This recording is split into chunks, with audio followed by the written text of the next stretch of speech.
Here we go, yo! Here we go, yo! What's up, what's up, what's up? Here we go, yo! Yeah! Hey!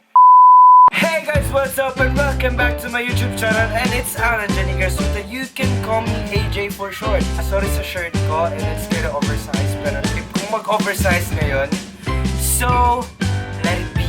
So for today's video, we're gonna do a What's in my backpack? What's in my backpack? Ano nga bang nasa backpack ko? Shoutout nga pala sa nag-request itong video na to. Oh, may pa-shoutout si Koya. It is a requested video by Miss... Nakalimutan ko name niya.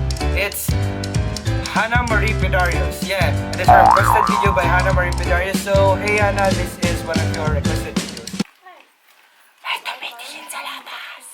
So, what's in my backpack? Not my backpack. Here. So, this is my backpack, guys. And it's a oxygen backpack. It's a really cheap one. It's only for 500 plus, I think, because nag-sale sila nun and grab the chance. So first, we'll be looking at my front pocket. Yeah, front pocket. So I have here my power bank. Oh my! I have here my power bank. Maka full siya, amazing siya. Yes, so I have here my UV glasses. I use this all the time if my son, kasi my doctor advised me to wear it kasi nga yung mata ko nagkakaproblema na guys. Oh my god, my UV glasses from Metro Sunnies.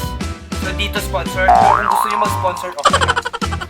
Next one is my pabango. It's from Oxygen again. It's static.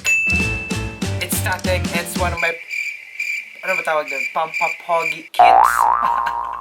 Yeah, it's static and I really use this a lot kasi dali lang dyan ko sintun. I really need to use this one to keep me freshen up. The next one is, especially for men, they use this a lot, especially for hairstyling. So I have here my Claydo that's fixed pinch.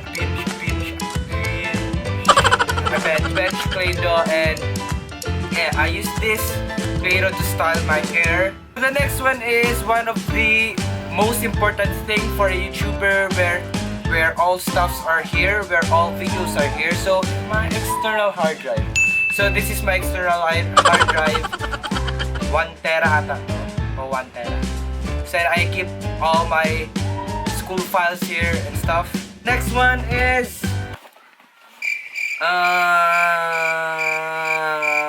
here.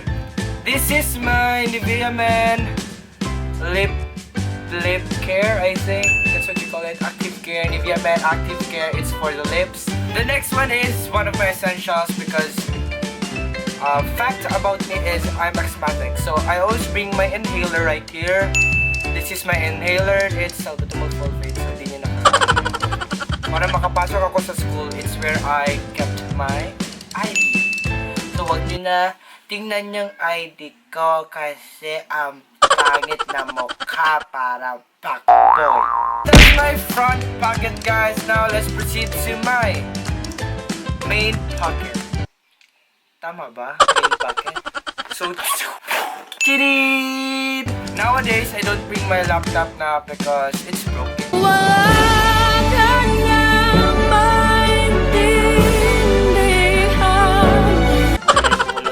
Laptop compartment carol. So my first one is I always bring my black envelope and anong tawag doon?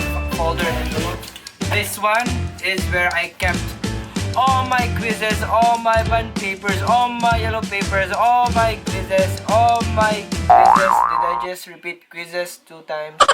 Yes, my quizzes and many more. My assignments and stuff is where I kept all things. Keep me organized. For the next one is obviously my books. My books. Yes, of course, my books. My books. Okay, the next one is my notebook. Obviously, my notebook talaga lang naman yung backpack na walang notebook pa. So, this is my notebook. Like, they have some labeling stuff right there. For the next one, I always bring my reviewer notebook in case may isusulat ako dito that is really important for school. So So this is my reviewer notebook. So nakita nyo na to sa back to school haul ko. YouTube notebook. Ito siya. It's my YouTube planner notebook. Binigay ito ni Isa. Hi Isa! Isabel. Mag-18 na siya. YouTube planner notebook. It's where I kept all my YouTube stuff. And I always bring it with me because you'll never know what's a good idea for YouTube videos. The next one is I always bring my payong, my umbrella right with me because if it's raining, oh my god, ang pabebe. If it's raining, I really use it a lot because my mother suggests me to bring umbrella because it's raining. So now, together with that umbrella is my jacket. This is my jacket. I always bring it with me whenever it's raining. So umbrella plus jacket is a total package. Last but not the least is my pencil case. Right here, kung nakita nyo yung back to school haul ko sa mga hindi pa nakapanood, sa mga hindi pa nakapanood ng back to school haul, panoorin nyo na kasi sinabi ko panoorin nyo. Sige, panoorin nyo na. In my pencil case is my 2017 planner, my scissors, markers, highlighter, G-Tech ball pen, brush pen for calligraphy, friction pen, and a pencil. So, yun lang ata yung laman ng bag ko, guys. Kung gusto nyo malaman, hindi panoorin nyo na paulit-ulitin nyo yung video ito. Is one of the important things a YouTuber must have every time because without this, you cannot film anything, you cannot vlog. So, I have here, if you're thinking that I'll be bringing my mirror or what, it's not a mirror. Actually, it is a mirror, but I'm using this kasi wala akong camera, extra camera. So, to use the mirror so that you guys know what I'm doing right now. Yeah, I always bring my camera with me because whenever I have to vlog something, then I'll just go grab it in my bag. That's it, guys. Thank you for watching. For those who are new to my channel, please click the subscribe button and don't forget to click the bell button to be updated for my upcoming videos. And if you like this, give it a massive thumbs up right there, right? Thumbs up. So that will be all, guys. See you in the next video. Bye. Meron na yung papa ko, so bye.